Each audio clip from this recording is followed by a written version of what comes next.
ready. They say they need to ban the podcast equipment and take y'all mics away. And oftentimes when I listen, shit, I agree. For real talk. Hey, man, just because we know people don't mean that they know things. A lot of us was in the same classes with some of these folks.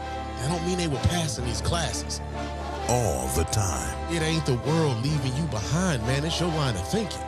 You think the science stopped evolving because you stopped learning, and it don't work that way. I couldn't imagine voting for somebody who thinks identifying with me is identifying with a felon. That's crazy as hell. I'm Mrs. Spann, and I'm approving these messages. This is the Mrs. Spann Official Podcast. Let's go.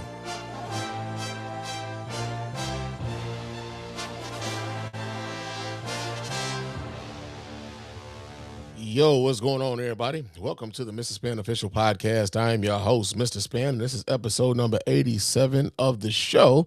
And, yo, man, it's been a long time. It's been a long time since I talked to you guys. The last time I talked to you guys, man, it was a whole year ago. Man, we was in 2025.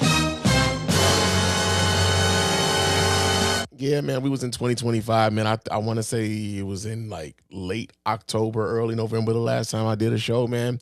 And it's been a lot of shit going on, man. A lot of shit I wanted to get on the mic and talk about. And it's like I didn't plan on having a break as long as it had been, but like it's been so much shit going on. I got this thing, right, that I'm a stickler about when I get on the mic. I kind of want to know what the fuck it is I'm talking about when I get on the mic. So I don't want to get in and just like, you know, say something for the sake of saying something. If I don't have anything that I feel like, you know, where I feel like I know exactly, where I feel like I got some command of the situation or some command of the subject matter, then I don't really want to get on the microphone and talk to you guys about it. I want to make sure that when I do talk to you guys, that I've at least thought about this like for a good portion of time, where I've really put some real thought into it before I get on this mic and I talk to you guys and share these thoughts. So yeah, man, we've had fucking the Michigan, University of Michigan head coach get fired, because he got caught up with that white fever. You know what I'm saying? White fever get in your blood, man, that'll make you crazy. And you know they got them short little skates nowadays and that, what they call them, the tongues? Thongs. Yeah, right. They got the thongs all up the booty crack, and they got that sweet white nectar. Oh, Lord have mercy. And after that, it's over. You wake up and you don't even know what you done. Just a pool of sweat around your ankles and a deep sense of satisfaction. If that doesn't sum up what the fuck happened to Sharon Moore, I don't know what will. Like, real talk, man. I don't know how the fuck he fumbled that bag so hard, so badly. But, and so embarrassingly, too, man. Like, people had, I say this, like, we didn't get the sense that he was like a brother. We were like, well, it's a black guy, a head coach at the University of Michigan. It's the first time it ever happened and everything else. But, especially coming off of the national championship a couple years ago, and their continued beating of Ohio State, which is always great over here, man. Because we don't really fuck with the fuck eyes that much. But yeah, man, like that shit had happened, and then you had Nicki Minaj all of a sudden has become a MAGA motherfucking person, and it's like, Oh, man. Hey.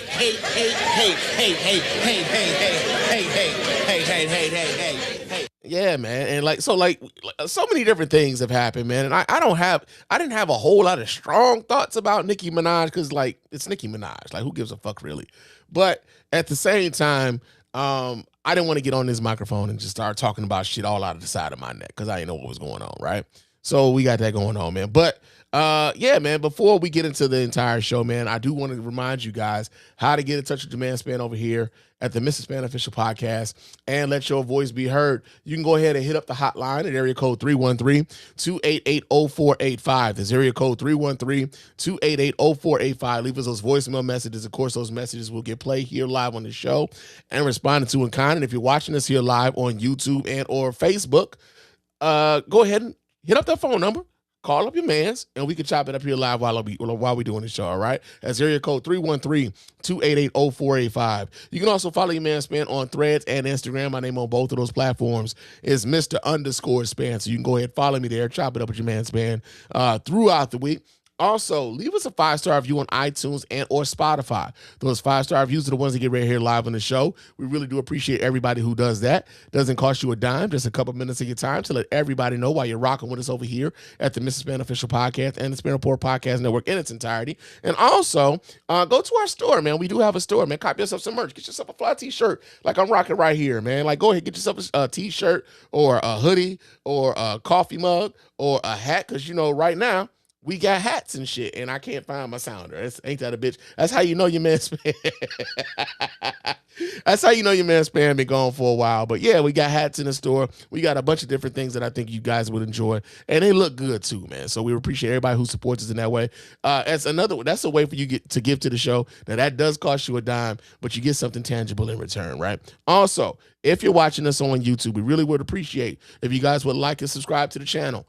Like and subscribe to videos like the videos on the channel, but also subscribe to the channel. That way, when we do put up a new video, you don't even have to look for it. The shit just pops right up in your feed. You know what I'm saying? So we appreciate everybody who does that and supports us in that way. Kind of helps keep the ball rolling and, spreads the word as to what we got going on over here at the Mrs. Spann Official Podcast, man. Real talk. But, yeah, man, we're going to get right into this, man, because like I said, it's been a while. Forgive me. Your man Spann might be a little rusty. You know, I got to get back into my groove. Ironically enough, I've been on vacation. I've been off of work since like the 19th of December. I would have thought I had much more time to do this, but I had so much other shit going on around the crib. I'm like, I got to take care of some stuff. I've been letting some shit slide. So, I've been dealing with a whole lot of shit, man. But we're going to talk about some of these things that has been happening out here in the world, man. Now, first things first, we're going to talk about this. We got some breaking news.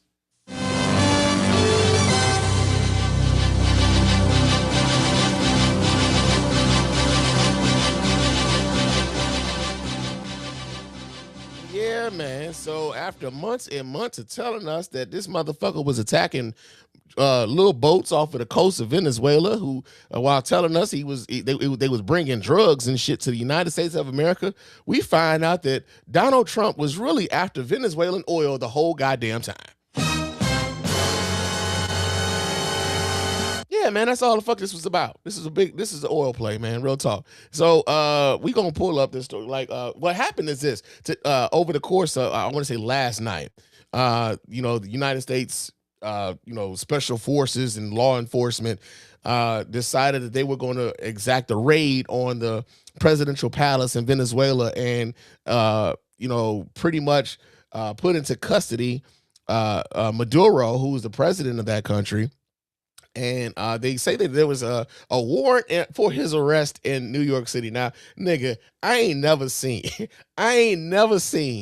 a head of state have his house raided by U.S. Special Forces because he got a warrant out for his arrest in New York. Nigga, come on, man, come on. Nigga! Now, again, they've been talking about this guy being a dictator. They've been saying he's corrupt. A lot of people from the Venezuelan, a lot of Venezuelan immigrants have been, decrying his rule over their country. They've been saying he's very corrupt. He's been a cruel dictator and things of that nature. And so there's a bit of joy for some of those folks when it comes to, hey, the dude that's been, had his foot on our neck. Trump has come and he's essentially taking that guy away, because right now, they don't necessarily have leadership in the country of Venezuela right now. Their president is on U.S. soil right now in custody along with his wife. Crazy, right? But the thing that I think is very interesting about this is that, again, we were talking initially about Venezuela being one of those countries that was supposedly sending drugs to the United States of America. But what never made sense about that was that Donald Trump was over here. I want to say it was the Ecuadorian president who was also allegedly like a narco, he had like a narco government going on there, and he pardoned this guy, right? So you're telling me that you're going to crack down on the drugs, but you pardon one drug dealer president while essentially trying to lock up the other one, make it make sense, right? And so the way that he made it make sense to his followers was to say that, well, I heard that the Biden administration was coming after him, and because it was the Biden administration that was coming after him, yeah, we gonna go ahead and let that slide, right? As if everything the Biden administration had done, Donald Trump is essentially there to undo, right? Just essentially there to undo. He doesn't give a fuck whether it was the right thing or the wrong thing. And if there was a good thing that happened from the Biden administration, Donald Trump would not take any fucking umbrage of, like he has no problem with taking credit for the good shit that came of the that came out of the Biden administration. But one of the things I think is very interesting is that Donald Trump had been talking about trying to take over the oil reserves and the oil infrastructure in Venezuela for a while. He's been talking about it for a while, which is why it never really made sense for Donald Trump to tell us about this shit being about drugs when all along this is about the oil. He had telegraphed this shit a long time ago. So I'm gonna pull this video up of let me pull this up. This is of Donald Trump speaking on his desire to take over the oil in Venezuela. Okay, give me a second here while I pull this up so you guys can watch right along with your man Spann here. Just a second. All right, let me do this here. All right, so let's listen. This is him speaking, I want to say in 2023 to the Republican National Committee, I believe in Charlotte, North Carolina, back in 2023. All right, let's listen to hear what the Trump dude had to say. From Venezuela. When I left, Venezuela was ready to collapse. We would have taken it over. We would have gotten all that oil. It would have been right next door. But now we're buying oil from Venezuela, so we're making a dictator very rich. Can you believe this? Nobody can believe it. They really thought. So he came out and said we should be taking that oil. He said this way back in 2023. Way back in 2023. Okay. So he said this then. But also, this is the rationale. This is what he says now is going to happen now that they've taken the top of the government away from the people of Venezuela. He says the U.S. government is going to rebuild the Venezuelan oil infrastructure, and it's going to be United States oil companies who are going to take on the vast majority of that work. Okay, so let me pull this up so you guys can watch. Let me pull this up so you guys can watch right along with me. Let me move that and try this again. All right, let's see what this dude is talking about. All right, here we go. A total bust for a long period of time. They were pumping almost nothing by comparison to what they could have been pumping and what could have taken place. Now think about this for a second. He's talking about how the Venezuelan government wasn't pumping as much oil as they could have been pumping. Understand something. Venezuela is a sovereign country. How they choose to mine the oil underneath the ground of their nation is of their own volition. It is not up to the United States to determine how much oil they pump out, right? This kind of reminds me, just in some small way. Now, I'm a little older now. I didn't really understand this when I was a kid. But this kind of reminds me a little bit of the first Iraq War, right? Now, for those of you who are old enough to remember, or for those of you who paid enough attention in your history classes and they talked about this, we went to war with Iraq in the first Gulf War because Iraq decided that they were going to take over this the small country of Kuwait. Now, this happened. The reason why Iraq did this was because Iraq owed a lot of these Middle Eastern countries a lot of money.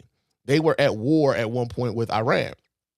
And so after the war with Iran was over with, Iraq was in debt. And to a large degree to a lot of the Middle Eastern countries. And so what they thought what they could do was they were going to be able to take Kuwait. And because Kuwait was a small country, they didn't think that, anybody would really do anything about it. They thought that they were basically going to be able to annex Kuwait. We're going to take over Kuwait. We're going to take over their oil reserves. We're going to accuse them of slanted drilling, so like to say that they're stealing oil from us, and then we can, use the oil that we pump out of Kuwait to pay off our debts, right? And so the United States was like, no, y'all can't do that. We can't allow y'all to go into this country and take over their shit. Fast forward, 34 years later, here you have the United States government essentially going into a country, decapitating its leadership, and saying that they're going to take over the oil infrastructure in that nation.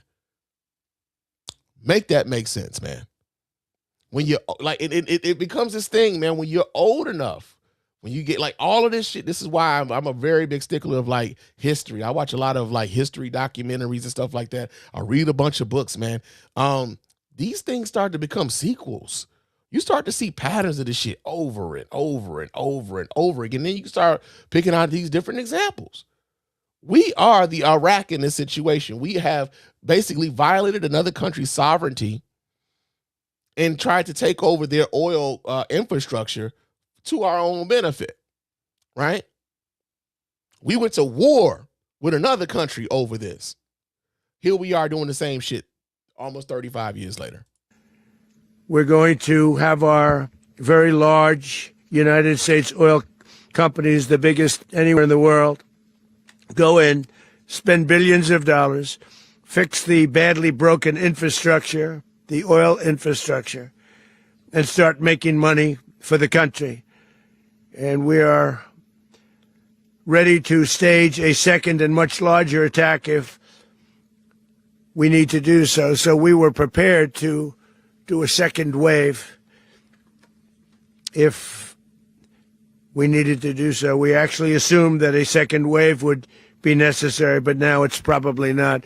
The first wave, if you'd like to call it that, the first attack was so successful, we probably don't have to do a second, but we're prepared to do a second wave, a much bigger wave, actually. So much for America first, though, right? So much for keeping us out of foreign wars, right? Because those were the reasons some people were given for their support of this dude when they came to vote in 2024.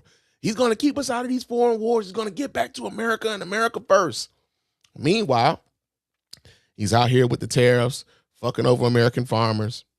He's out here giving $40 billion to the country of Argentina to bail out their beef infrastructure. He's going to war essentially with no declaration of war. He never went through Congress for this shit, to attack another country, decapitate its leadership, and take over its oil infrastructure. Right?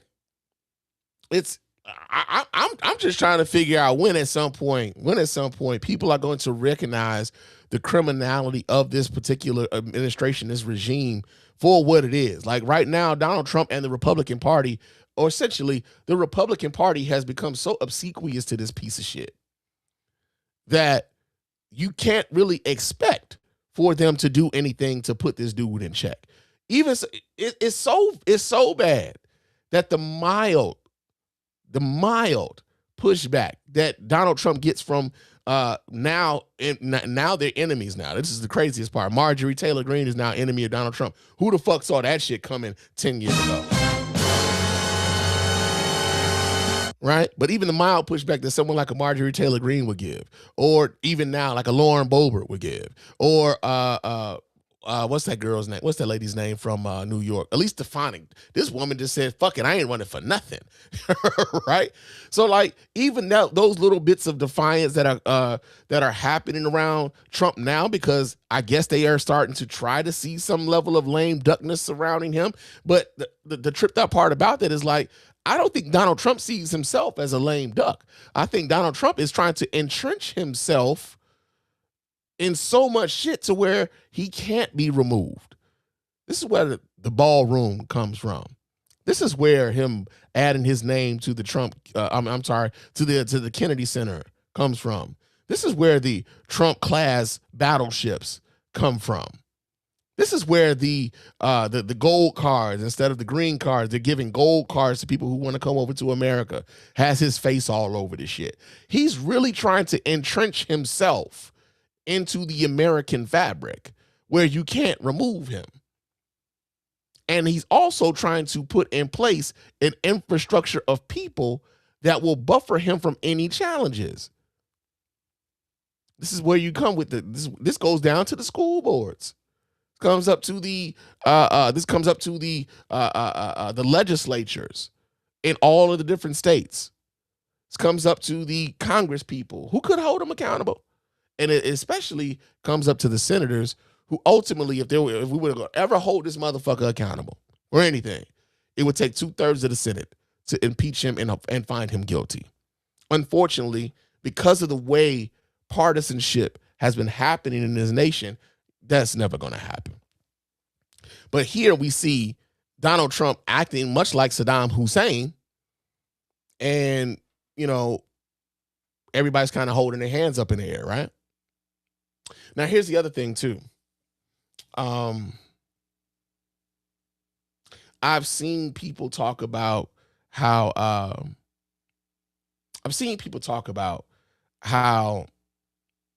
Democrats should do more to push back. And every time I see that argument, I get highly annoyed, because that was our job. That was our job as voters, to make sure that Democrats had numbers to keep this type of shit in check. Now, to be fair, we do have an opportunity to do that this year. November this year, you have an opportunity to hold this guy in check by voting for the opposition party and getting them to gum up some of the things that he wants to do, right? But you got to give them the numbers. You can't bitch about them not doing anything when you haven't given them the numbers to do anything. The Democrats don't run shit in Washington, D.C. They don't run the House. They don't run the Senate. They don't run the White House. And they don't have the majority on the Supreme Court, right? Now, interestingly enough, I was talking about, I said this earlier on social media. I said that, you know, Putin's plan for Trump is working out better than he ever dreamed of, right? And I'm going to give you the reason why I said that. So going back to 2015, I know a lot of people may have believed that the efforts to influence American elections may have stopped. They haven't. I know a lot of people believe that since Trump called it a Russia hoax, they believe that it's a hoax. It wasn't. Our own intelligence apparatus, the entire intelligence apparatus, knew that this was what the situation was. Donald Trump has been obsequious to Vladimir Putin himself, even taking Vladimir Putin's side in Helsinki back in, what was it, 2018, 2019? Taking his side against his own intelligence apparatus when it came to whether or not Putin had anything to do with, you know, tampering with our elections. Now, it wasn't tampering in the sense of, hey, we're going to change these numbers. No, it was an influence campaign. It was an influence campaign. And they influenced folks by using social media and the algorithms around social media, where now you can shape thought. You can shape how a person thinks. And then with the algorithm and these websites, especially Facebook, Twitter, Threads, Instagram, they will continue to send you all of the same shit over and over and over again to keep you engaged, but also to keep you on the site so they can keep making money, right? So they weaponize these websites against the United States populace. And then now you have folk who have, in some odd way, self-indoctrinated, right? They've self-indoctrinated. And so over the course of some time, that self-indoctrination becomes even more concentrated over that period of time, right? You only get the news from the news sources that you trust. It's no longer, hey, man, we knew we was getting straight news from CBS. We knew we was getting straight news from NBC. We knew we was getting straight news from ABC when it was Peter Jennings and Tom Brokaw and what was my man name on CBS? Dan Rather, right? And then you had the cable outlets and everything else, right? Now, when Ronald Reagan got rid of the fairness doctrine back in the late 80s, that's what opened the gates for partisan sort of like these partisan news outlets. This is how you get a Fox News. This is how you get an MSNBC, which is now MS Now. This is how you get a Newsmax and an OAN and all these other, political mouthpieces that present themselves as news. They're not news. They're throwing you shit from a political perspective, but they're not just giving you the straight facts, right? So it's even more incumbent upon us as consumers of the news to like, hey man, so now I gotta parse where I get this information from. And then if I do decide I'm gonna watch this shit from Fox News, okay, now I gotta counterbalance that shit with some shit I might have gotten from I don't know, the Associated Press, or some shit I might have got from CNN. I gotta figure out where, despite all these different slants, how does it actually make sense to me, right?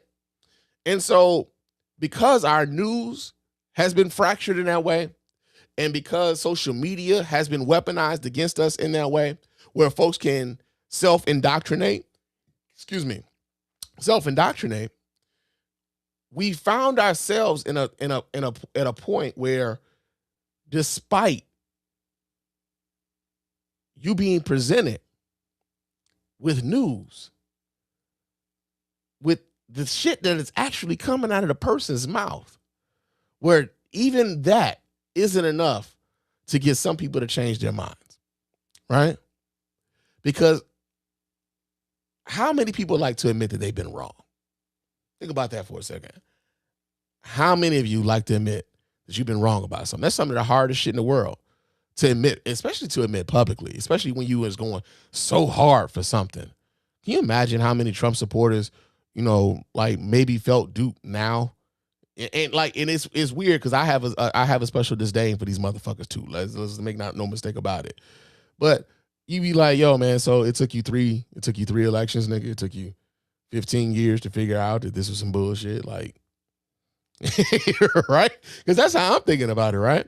But think about what their news ecosystem is like. Think about what their social media ecosystem is like. Now, I'm not saying give them a pass. No, absolutely not. I'm not saying that at all. But I'm just saying I want people to understand how these things happen, right? And so when I say that, Putin's plan for Trump is going better than he dreamed, I believe that it was never about just Trump winning that election against Hillary Clinton. I think that Putin's plan for the United States of America was always to get the country, to get the people of the United States of America to no longer believe in the American institutions, right?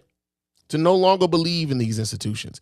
How many of you have seen a ruling come down from the United States Supreme Court and thought that, that was on the up and up? Not never. Not since Trump. You haven't thought about that. You haven't thought that at all, right? How many of you, you might be right-leaning, how many of you believe that even now, because of Trump, how many of you believe in the efficacy of the medical advice coming out of the CDC right now? Not never. Nobody believes in them anymore. How many of you believe that the United States Congress is up to the job of keeping this president in check? Not never. We don't believe in these institutions anymore. Unless, of course, these institutions are doing the biddings that we want. Right? There used to be a time where, you might not have liked the result of a particular piece of legislation, but you didn't think that, the entire apparatus was against you. Now, as a black person in America, they be like, yo, Spann, that's some bullshit. Right? Yo, Spann, that's some bullshit. And I get it. But I'm speaking in general as the American populace. There was a time where people believed in these institutions. I would say that our belief in these institutions have reached an all-time low, and that was part and parcel of the plan of Putin in influencing these elections by putting his effort towards Donald Trump, because he understood that Donald Trump didn't give a fuck about anything but Donald Trump. So as long as Donald Trump could benefit, Donald Trump is cool with whatever the fuck is going on, right? Cool, whatever is going on, so long as Donald Trump gets the benefit.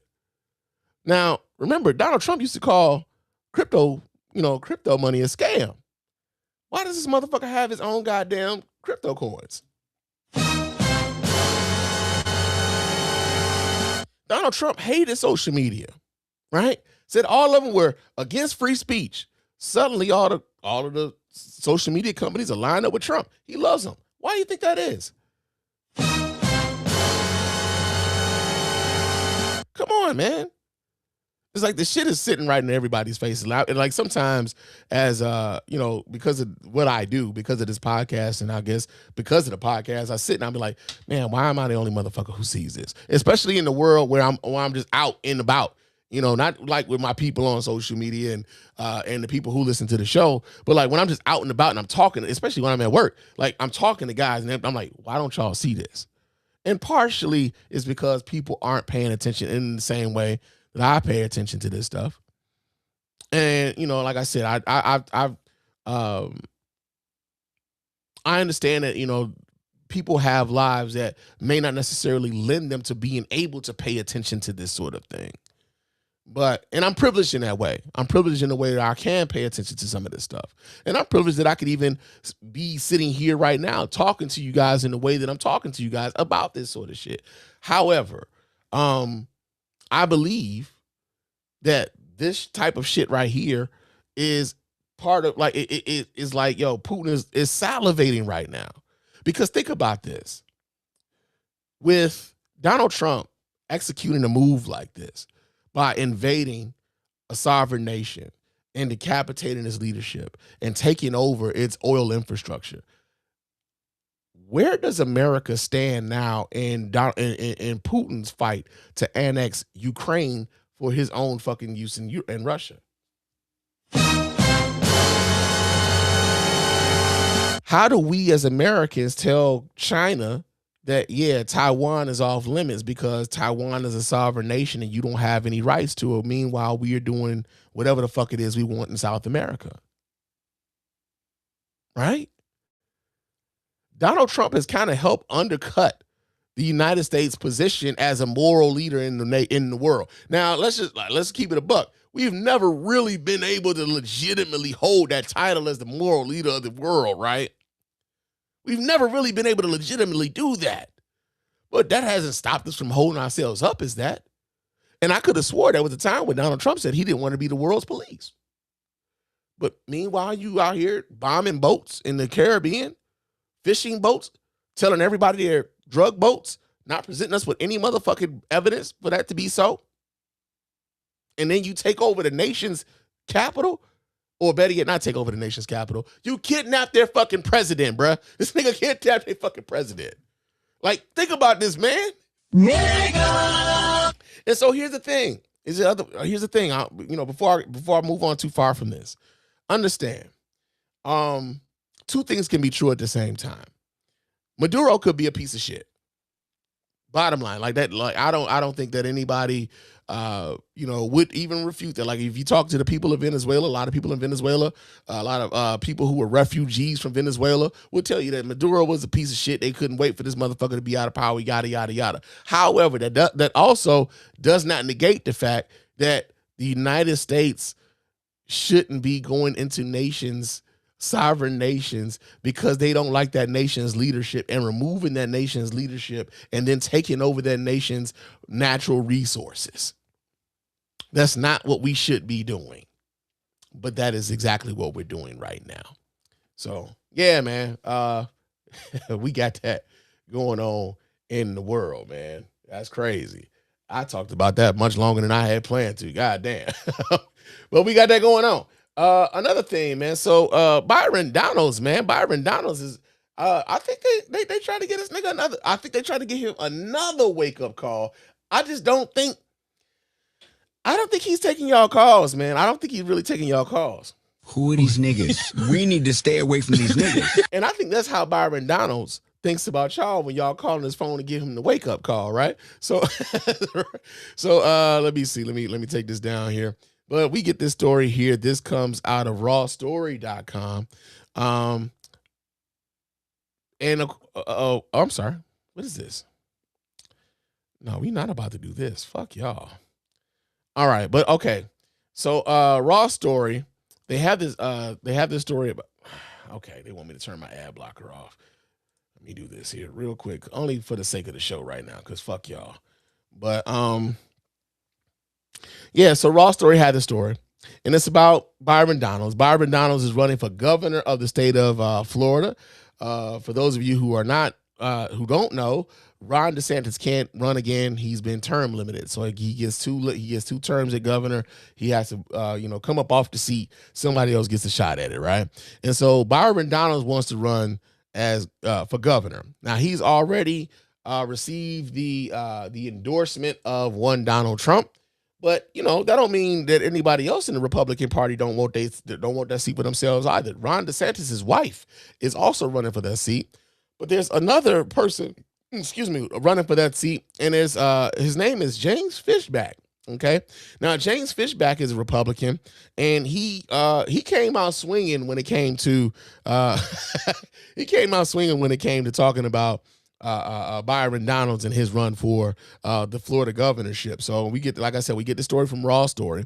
It says the Republican gubernatorial primary in Florida has gotten off to an ugly start. GOP candidate James Fishback has fired off some odious smears against the front runner Byron Donalds, a Republican congressman and MAGA ally of President Donald Trump, whom he slurred as a slave to corporate interests, and he refused to apologize when confronted over his remarks, reported MS Now. Fishback doubled and tripled down on his racist slur, telling Florida Politics that Donalds has no right to complain and shouldn't be offended by the slur because Fishback said the representative's ancestors weren't enslaved in the United States.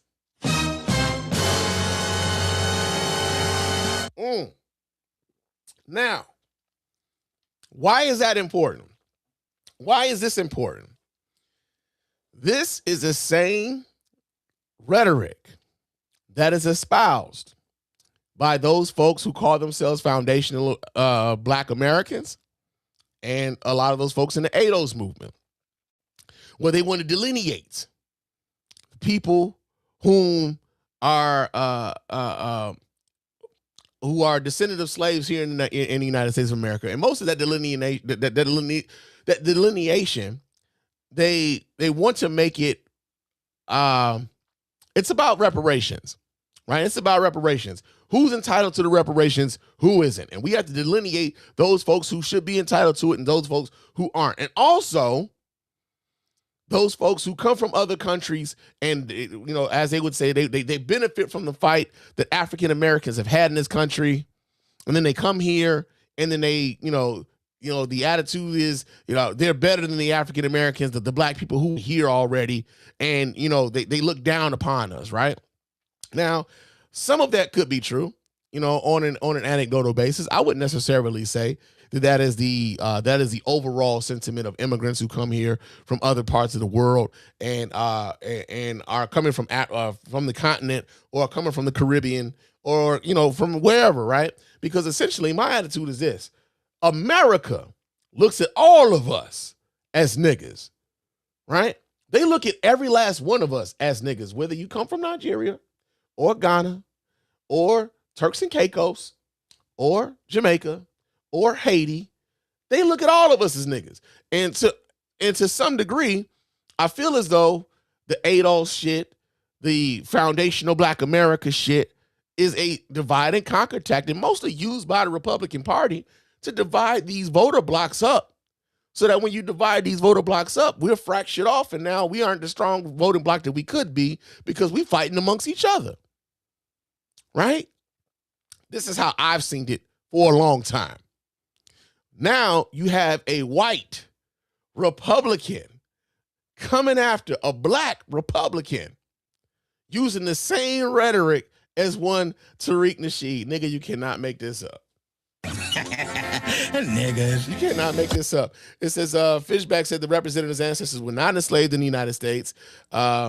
Wrote MS Now columnist Jahan Jones. His quote invoked themes popularized by some Black conservatives in the extremely online African descendants of slaves movement who sought to drive a wedge among Black people by differentiating those with recent immigrant histories and those without such history.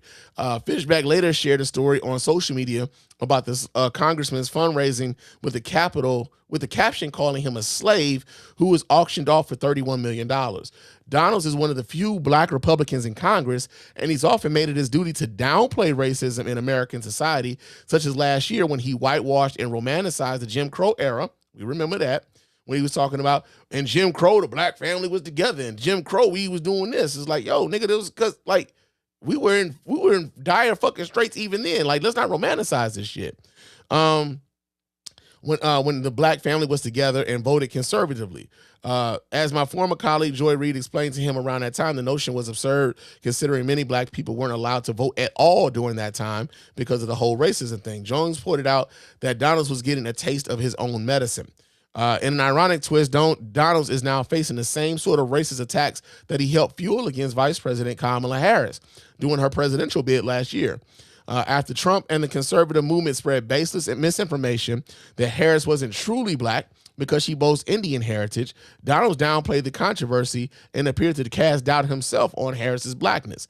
Now it appears he's getting a taste of his own MAGA medicine as an opponent to his right flank attempts to pull his black card and label him a slave. Now, again, we get this story from Raw Story. This is a left-leaning publication. Let's be clear about that. However, tokens get spent. Tokens get spent. And this is yet another example of Byron Donalds' usefulness to the MAGA movement becoming a tenuous thing, because understand, the MAGA movement has always had a white supremacist bent to it. No matter how many black people have attached themselves to this movement, it has always had a white supremacist bent to it. Byron Donalds right now is seeing his yet another wake-up call around his attachment to the MAGA movement. I can remember there was a time where Byron Donalds thought he had a shot at actually being the Speaker of the House. Y'all remember that shit? They were floating him for his name up as a possible leader for the entire Republican Party as Speaker of the House. And, that shit, of course, didn't come through. But that didn't stop all those MAGA Republicans from patting him on the head like he was a goddamn puppy and saying good boy when he didn't get the goddamn job, right? Then when you had Donald Trump win in 2024, and he started naming people in his cabinet, and you hit all these obsequious niggas like Byron Donalds and Tim Scott and Wesley. What's his name? It's not Wesley Moore. It's a guy from Texas. I'm forgetting his name, but there's a few of them, and it's like, yo, man, all these dudes went out here and like kissed the ring and the ass and licked the taint of Donald Trump, and they ain't come away with shit for it. Didn't come away with nothing for it, and so now they are running for other positions of power within the nation. And yeah, Donald has the endorsement of Donald Trump to be governor of the state of Florida. But that doesn't mean that the person to his right flank is like, yeah, but he's still a nigga. He's still a nigga. Vivek Ramaswamy found himself catching a Negro wake-up call despite the fact that he's not even a nigga. Those white Republican kids in Ohio was telling him that now they couldn't see themselves voting for him because he's not only Indian, but he's Hindu. And this is the Christian nation, right? And these are the people who continuously downplayed the racism of the Republican Party. Now, interestingly enough, at a time where they're downplaying the racism in the Republican Party, y'all remember why the EEOC was do y'all remember why that was even like created? I want to say, I really want to say the EEOC came about during the Nixon administration. I'm not sure. Let's ask Google. Hey, Google, when was the EEOC created? The Equal Employment Opportunity Commission, EEOC, was created on July 2nd, 1965. Okay, so this is doing LBJ. This is doing LBJ. Okay, so it wasn't during the Nixon administration. However, this was legislation that came down to essentially ban racism or ban discriminatory practices that kept black people, kept brown people, kept people from being able to get jobs that they were rightfully qualified for, right? So if you felt like you were being discriminated against, you could appeal to the EEOC, and the EEOC would investigate to see if there was any plausibility to the accusation that you had been discriminated against, despite your credentials that you were qualified for this position and you didn't get it based on your race, right? We know that the EEOC was created to combat racism against African Americans, brown, Hispanic Americans, what have you. Well, now this Republican administration regime is now weaponizing that very same EEOC to suggest that white people who have been in control of everything in this nation from its beginning are being discriminated against in the goddamn workplace. All right, so we get the story here. This comes out of People magazine. It says Trump's head of the workplace rights urges white men who've experienced discrimination to come forward and says they could recover money. All right. I want to say there's a video to this. I want to see the video. I don't want to read this article. Okay, let me do this here. Because like I said, I want to see the video. Okay, let me do this. I'm sorry, guys. I thought I had this all set up, but I do not. So we got to do this in real time.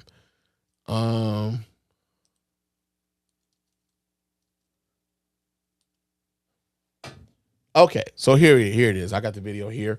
So let me go ahead and pull this video up so you guys watch right on with your man Spann. And honestly though, this video kind of plays like one of those cheesy ass, local personal injury lawyer commercials. Like, have you been exposed to asbestos? You may be entitled to compensation. That type of shit. So I'm gonna pull this up so you guys can watch right along with me. But this is the person who's head of the EEOC right now, suggesting that white men come forward with claims of discrimination. All right. So let me do this here. Here we go, y'all. Check this out. Chair of the U.S. Equal Employment Opportunity Commission. Wait a second, let me rewind that. Are you a white male who's experienced discrimination at work based on your race or sex? You may have a claim. Wait a second. I said rewind, goddammit. Okay, here we go. I'm Andrea Lucas, Chair of the U.S. Equal Employment Opportunity Commission. Are you a white male who's experienced discrimination at work based on your race or sex? You may have a claim to recover money under federal civil rights laws. Contact the EEOC as soon as possible. Time limits are typically strict for filing a claim. The EEOC is the federal agency charged with enforcing federal anti-discrimination law against businesses and other private sector employers. The EEOC is committed to identifying, attacking, and eliminating all forms of race and sex discrimination, including against white male applicants and employees. Check out EEOC.gov to learn more and read our one-page explainer about DEI-related discrimination.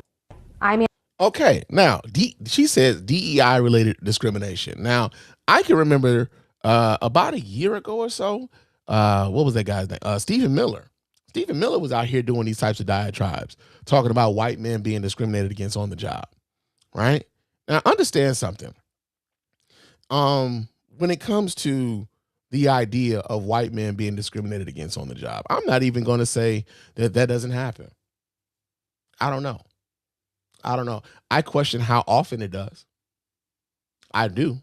I question how often it supposedly happens. And the reason why I question how often it supposedly happens is because, again, white people, even to this day, run the vast majority of businesses and employment opportunities across the nation. Right? The vast majority of CEOs in this nation are white men. The vast majority of people in positions of leadership in corporate America are white men. Which is why, as a matter of fact, hell, the biggest fucking benefactor of like DEI has been white women being given opportunities to become part of leadership opportunities and jobs, right? The idea that white men are being discriminated against because other people have had the opportunity to compete for these jobs has been the crux of the issue the entire time. The fact that they have to compete at all, they see as the fact that they have to compete at all, they see as a besmirchment against their rights. Why should I dare have that job? Should be mine. To the point that if you see a black person in that position, no matter if that person is qualified or not, they always run to, that was a DEI hire. Think about how they tried to weaponize DEI from the moment Donald Trump became, the current president this time. There was a crash that happened in, I want to say, Baltimore. Helicopter crash happened. And they immediately went to DEI. DEI. They had a political spin on everything, despite the fact that, it wasn't no black people involved in that at all. There was a woman involved, but then they like, okay, so like this woman that was involved actually was pretty competent. It couldn't have just been human error, mistake, or whatever. They had to make a political thing out of it. Same thing that what happened with Charlie Kirk. When Charlie Kirk got popped, when he got popped and he croaked, they couldn't wait to make a political thing out of that and say the left is responsible for that before they even knew who the fuck put the bullet in him. They already had a narrative going. And so, like, when I watch these things, I'm looking at the play like, oh, okay, so that's what they doing. Even now, they would use a device like the EEOC against the very people that it was aimed to help. While seeking victimhood, this is the flip side. This is the craziness about it. They will tell black people to stop being victims while at the same time claiming victimhood for themselves. I can't get a job because these niggas are taking my job. I can't buy a house because these illegal aliens are buying up all the houses. Now think about this for a second.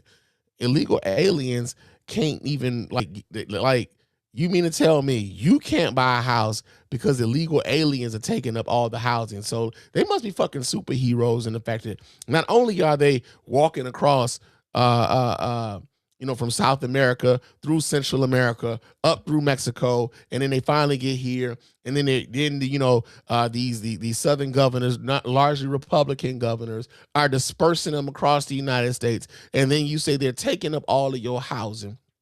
You can't buy a house because of the illegal immigrants who are also taking your jobs that you also didn't want.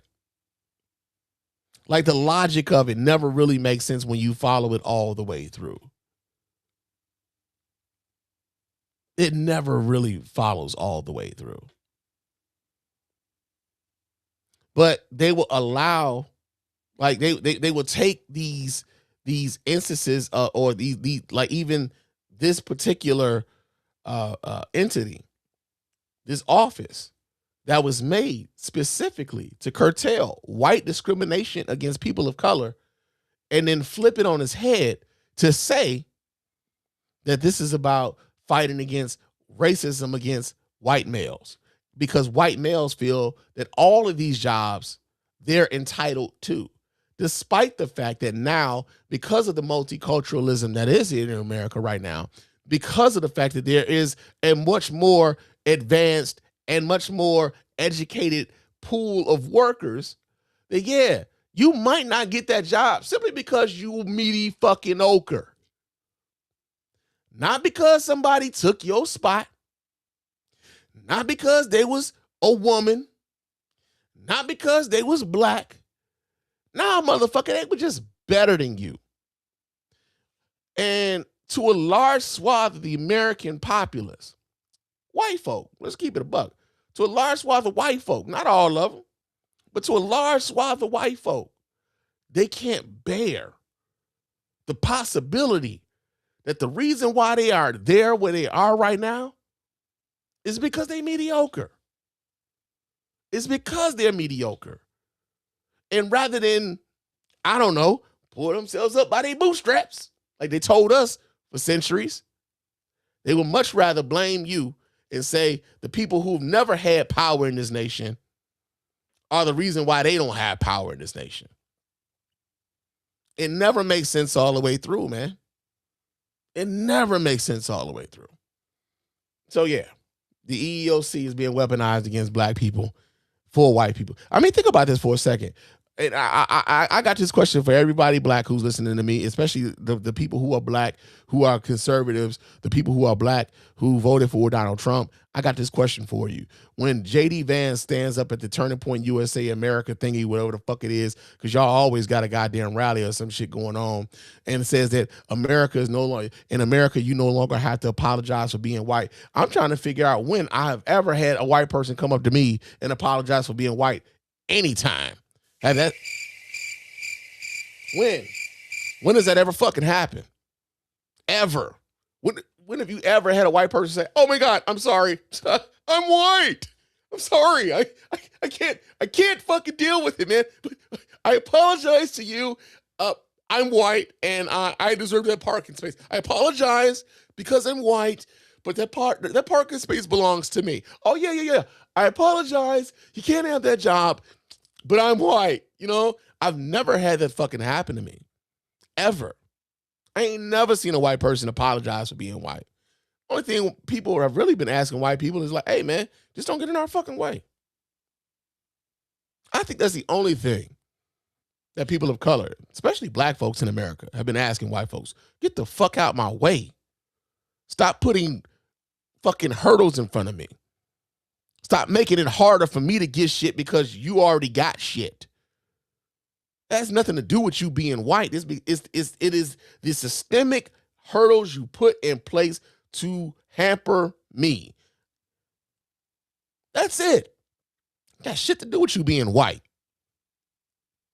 But how many of them are actually really able to take the self-reflection to notice that that's exactly what the fuck it is they're doing and be honest about it? Now, the racists typically are honest about the shit. It's these other motherfuckers who go around and tell you that they're not racist, while also, you know, benefiting from these systems and also not wanting these systems to be dismantled. The racists, you be like, all right, at least I know where you stand. But it's these other motherfuckers who say they ain't racist, but who don't help dismantle the system that keeps people who are in minority positions or in disadvantaged positions, that keeps them there. Those are the people that we should be really worried about, right? So you got that going on. Now there's another group that are getting a wake up call, and those are the Somali supporters of Donald Trump, all over this nation, man. They finding out. Niggas. Yeah, they finding out. So we've been hearing these stories about Somali immigrants running daycare centers that are supposedly fronts to defraud the government of millions of dollars. We already know that this is something that was under investigation during the Biden administration, that the governor of Minnesota, because this is where most of this stuff is happening, that the governor of Minnesota has already been like asking for more resources to investigate and to prosecute these folk. But that hasn't stopped, that hasn't stopped the Republican machine from demonizing these people, right? Now, understand something. Much like the Venezuelans in Florida who were, kind of perturbed by the fact that ICE was fucking with them down there. Same thing with some of the Nicaraguans and what have you. There were some Somalis who were staunch supporters of Donald Trump. Now, why? I have no clue. Because Donald Trump has never acted as though he had any sort of allegiance to the Somalian community at all. Not never.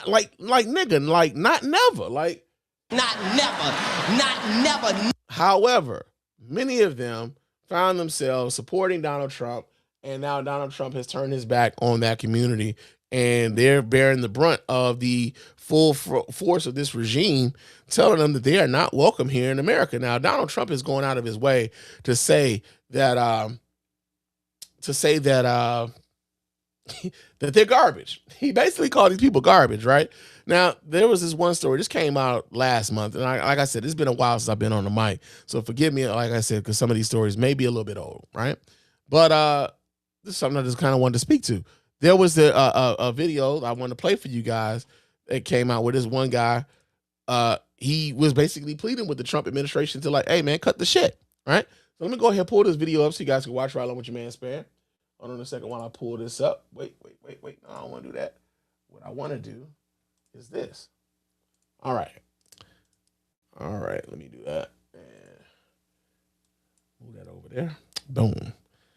All right, let's see what this dude is talking about. We're standing here right now. Mr. President, we campaign for you. We have hope in you. We see hope in you. I'm sorry, I'm trying to maximize this here for you guys. Yeah, there we go. Full screen. There we go. Start this over. Right now. Mr. President, we campaign for you. We have hope in you. We see hope in you. Please differentiate between good, bad, and evil. That's a Somali immigrant who voted for President Trump in 2024, but now Trump is demonizing Somalis in America, specifically here in Minnesota. I don't want them in our country, I'll be honest with you, okay? Somebody would say, oh, that's not politically correct. I don't care. I don't want them in our country. We're going to go the wrong way if we keep taking in garbage into our country. I got 5 children. My children are no garbage. I campaigned for the president in 2024. I actually went out and we reached 50 million people endorsing Trump 7 days before the election. What drew you to the president? Because we believed he was an agent of chaos. We couldn't afford anything back then. There was a fentanyl crisis. There was an issue of affordability. The living standards went down. Crime issues. These are 5 very important things to us. And now, the question that I would have for anybody who listed these things as things that they were concerned about, and they thought that Donald Trump was going to do anything substantial about that whatsoever. Like, for real. Because, again, I would tell you, as I've said on this microphone plenty of times, the only reason Donald Trump ran for president in 2024, was to keep his ass out of fucking jail. Donald Trump does not give a fuck about you. Donald Trump does not give a fuck about me. Donald Trump does not give a fuck about America. Donald Trump gives a fuck about Donald Trump and his pocket. That is it. That is all. End of discussion. That is it. Donald Trump has enriched himself in that seat. I've seen people, it's been interesting because I keep seeing the same fucking status on different platforms. I saw it on Threads, I saw it on Facebook, and there are people like, yo, man, you know, Donald Trump could like really try to go out here and cure cancer, and Democrats would be against cancer, and suddenly Democrats would be on the side of cancer. And then you have to remind these motherfuckers like, yeah, that would be cool if only Donald Trump hadn't motherfucking gutted cancer research and shit. Donald Trump does not give a fuck about you. And the moment that I think that, like, you know what? I take that back. I don't think that's going to happen. I don't think we're going to have a national time of reckoning. That national time of reckoning to show that Donald Trump really didn't give a fuck about the nation, that he only gave a fuck about himself, was January 6, 2020. That was the time. And in 4 years' time, he was able to flip the narrative on people because, again, these social media ecosystems and these echo chambers that we find ourselves in, they were able in 4 years' time to make it to where enough people believed that he was justified in doing what the fuck it is he did back on January 6th. Couple that with the obsequiousness and the complicity of the Republican Party to run interference for him. Couple that with the United States Supreme Court giving him cover and pushing back key fucking decisions that kept him from being held accountable. So as much as this dude has a list of things that he was concerned about, the question that I would have for anybody who thought, I question his belief in Donald Trump to solve any of these problems, because Donald Trump does not give a fuck about any of them. We believe that Trump would be the solution to it. I've been a Republican for over 25 years. I'm not going to stop being a Republican. But and that's your fucking fault. That's your fucking fault. The leader of your party called you and your people garbage. Called you and your people garbage. And you said you're not going to stop being a Republican. I wish the fuck I would. I wish the fuck I would. There's no level of loyalty to somebody who thinks I'm garbage. There's nothing that, like, you can't explain. Like, there's no logic in the world that will make this ever make sense to me. You can never do it. Do know is for a fact is we're getting killed out here because people are saying, we told you so. What would you say? You goddamn right we told you so. You didn't listen. And right now, even now, you're being stubborn about it. So it's your own fault. And so then you couple this with what's going on with the daycare centers and the healthcare, things that they got going on with that, with the scandal that has been being investigated for the better part of the last 5 years now. They now want to make a scandal, and now they're targeting your community and making your community the face of this. Meanwhile, the person who started this entire thing was a white woman from Minnesota. But now they made the Somali community the scapegoats and the face of this entire thing. This is what they think about you. So, like I said, when it comes to when it comes to black folk who align themselves with this, they have time and again shown you they don't give a fuck about y'all over there. Y'all are convenient. And when you're no longer convenient, your ass is tossed aside. Tokens get spent. Right? But yeah, man. I feel like I'm done. I feel like I'm done. Y'all might get another show before I have to go back to work. I might do another show tomorrow. Who knows? But before I get on up out of here, I got to remind you guys how to get in touch with me here at the Mrs. Spann Official Podcast. What the fuck? Okay. I don't know where that came from, y'all. I really don't. But of course, before we get on up out of here, I got to remind you guys how to get in touch with us over here at the Mrs. Spann Official Podcast. Let your voice be heard. Go ahead and hit up that hotline at area code 313-288-0485. That's area code 313-288-0485. Go ahead and leave those voicemail messages. Those messages will get played here and responded to here live on the show. And if we're doing the show live, man, go ahead and hit me up live on Facebook and on YouTube. And you can chop it up with your man Spann here while we're doing the show. And your voice be heard right here. We can argue it out, or we can chop it up, however you want to do it. But we can do that here if you call the hotline, area code 313-288-0485. You can also email me here. No, you can't. I'm sorry. You can also hit me up on Threads and Instagram. My name on both of those platforms is Mr._Spann. So go ahead, follow me there. Chop it up with your man Spann throughout the week. Also, hit me up on Spotify and or iTunes with a 5-star review. Those 5-star reviews are the ones that get right here live on the show. We really appreciate everybody who does that. Doesn't cost you a dime. Just a couple minutes of your time to let everybody know why you're rocking with us over here at the Mr. Spann Official Podcast and the Spann Report Podcast Network in its entirety. Also, go to our store, man. Copy yourself some merch. Go ahead, get yourself a fly t-shirt, man. I think with this, I ain't gonna lie, man. I'm proud of this shirt, man. I like this, huh? No. No, man, but copy yourself some merch, man. Get yourself a t-shirt or a coffee mug or a hoodie or whatnot, man. It's one way to, support us over here. And it does cost you a little bit of money, but you get something back in, tangible. And so we really appreciate everybody who does that. Also, man, subscribe on YouTube. Like the videos on YouTube.